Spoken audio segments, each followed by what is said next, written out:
Assalamualaikum warahmatullahi wabarakatuh. Saya Ayasa Putri Amaniaza Waksowo dengan NIM 240408005 akan menjelaskan tentang praktikum titrasi kompleksometri dengan EPTA. Tujuan dari praktikum titrasi kompleksometri adalah untuk menentukan konsentrasi ion logam tertentu dalam suatu larutan, memahami prinsip kerja EPTA sebagai ligan pengompleks ion logam, mengamati perubahan warna sebagai indikator titik akhir titrasi. Selanjutnya, dasar teori titrasi kompleksometri adalah metode analisis kimia yang digunakan untuk menentukan konsentrasi ion logam dalam larutan melalui pembentukan kompleks stabil dengan zat penitrasi seperti EPTA. Selanjutnya ada prinsip reaksi kompleksometri dengan EPTA. EPTA adalah agen kompleks yang mampu membentuk ikatan dengan ion logam membentuk kompleks yang stabil. Selanjutnya ada fungsi indikator EBT. EBT adalah indikator yang digunakan untuk mendeteksi titik akhir titrasi. Dalam larutan, EBT akan membentuk kompleks berwarna merah anggur dengan ion logam. Saat semua ion logam bereaksi dengan EPTA, indikator akan berubah menjadi biru jernih atau biru muda. Selanjutnya, perubahan warna pada titik akhir titrasi. Warna larutan akan berubah dari merah anggur menjadi biru jernih ketika semua ion logam telah bereaksi dengan EPTA. Selanjutnya ada langkah-langkah praktikum. Yang pertama, siapkan larutan sampel yang mengandung ion logam. Yang kedua, tambahkan indikator EBT ke dalam larutan sampel. Yang ketiga, titrasi larutan dengan larutan standar EPTA hingga warna larutan berubah dari merah anggur menjadi biru jernih.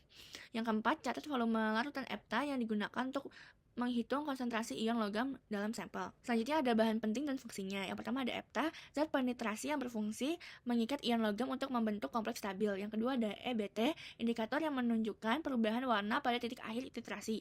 Selanjutnya ada larutan buffer pH 10 digunakan untuk menjaga pH optimal agar EPTA dapat bekerja efektif. Selanjutnya ada ion logam, misalnya Mg2+ atau Ca2+, sampel yang akan dianalisis. Selanjutnya ada langkah-langkah analisis data. Yang pertama, catat volume larutan EPTA yang digunakan saat titik akhir titrasi mencapai atau perubahan warna merah anggur menjadi biru jernih. Yang kedua, gunakan persamaan reaksi untuk menentukan perbandingan molaritas antara EPTA dan ion logam. Dalam banyaknya kasus, perbandingannya adalah 1:1. Selanjutnya, hitung jumlah mol EPTA yang digunakan dengan rumus mol EPTA sama dengan M EPTA kali V EPTA. Selanjutnya, karena perbandingan molaritas EPTA dan ion logam umumnya 1:1, maka mol ion logam sama dengan mol EPTA.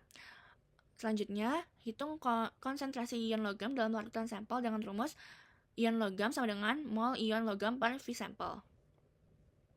Contoh perhitungannya, misalkan volume larutan EPTA digunakan 25 ml atau 0,025 liter. Konsentrasi larutan EPTA 0,01 m. Volume sampel yang dititrasi 100 ml atau 0,1 liter. Langkah ke-1, hitung mol EPTA yang digunakan. Mol EPTA sama dengan 0,01 m kali 0,025 L sama dengan 0,00025 mol. Langkah kedua, karena perbandingan mol EPTA dengan ion logam adalah 1:1, maka mol ion logam sama dengan 0,00025 mol. Langkah ketiga, hitung konsentrasi ion logam. Ion logam sama dengan dimasukkan tuh 0,00025 per 0,1 sama dengan 0,0025 molar. Selanjutnya, hasil yang diharapkan, perubahan warna larutan dari merah anggur menjadi biru jernih menandakan titik akhir titrasi. Yang kedua itu data berupa volume EPTA yang digunakan untuk menentukan konsentrasi ion logam dalam sampel. Selanjutnya, tips penting untuk praktikum yang akurat itu, yang pertama, gunakan buffer pH 10 agar EPTA bekerja optimal dalam membentuk kompleks dengan ion logam. Yang kedua, tambahkan indikator ETB dalam jumlah yang cukup agar perubahan warna terlihat jelas. Yang ketiga, lakukan titrasi secara perlahan sambil terus mengaduk larutan untuk mendapatkan hasil yang tepat. Selanjutnya, langkah-langkah keselamatan, gunakan sarung tangan, masker, kacamata pelindung saat menangani larutan kimia. Selanjutnya, pastikan bekerja di ruangan dengan ventilasi baik untuk menghindari paparan uap kimia. Selanjutnya, hati-hati menggunakan larutan standar untuk mencegah tumpahan yang dapat membahayakan atau yang dapat mencelakakan. Selanjutnya, refleks pribadi, bagian yang sulit menentukan titik akhir titrasi karena perubahan warna bisa samar jika indikator tidak ditambahkan dengan baik. Kesalahan yang mungkin terjadi dan cara pencegahannya itu, kesalahan yang mungkin terjadi itu penambahan ETA yang berlebihan. Solusinya itu titrasi secara perlahan sambil mengamati perubahan warna dengan teliti. Selanjutnya, manfaat praktikum dalam kehidupan nyata atau kehidupan sehari-hari itu, praktikum ini bermanfaat dalam analisis kualitas air, pengukuran kandungan mineral dalam makanan, hingga dalam industri farmasi untuk memastikan kadar ion dalam logam yang tepat. Sekian.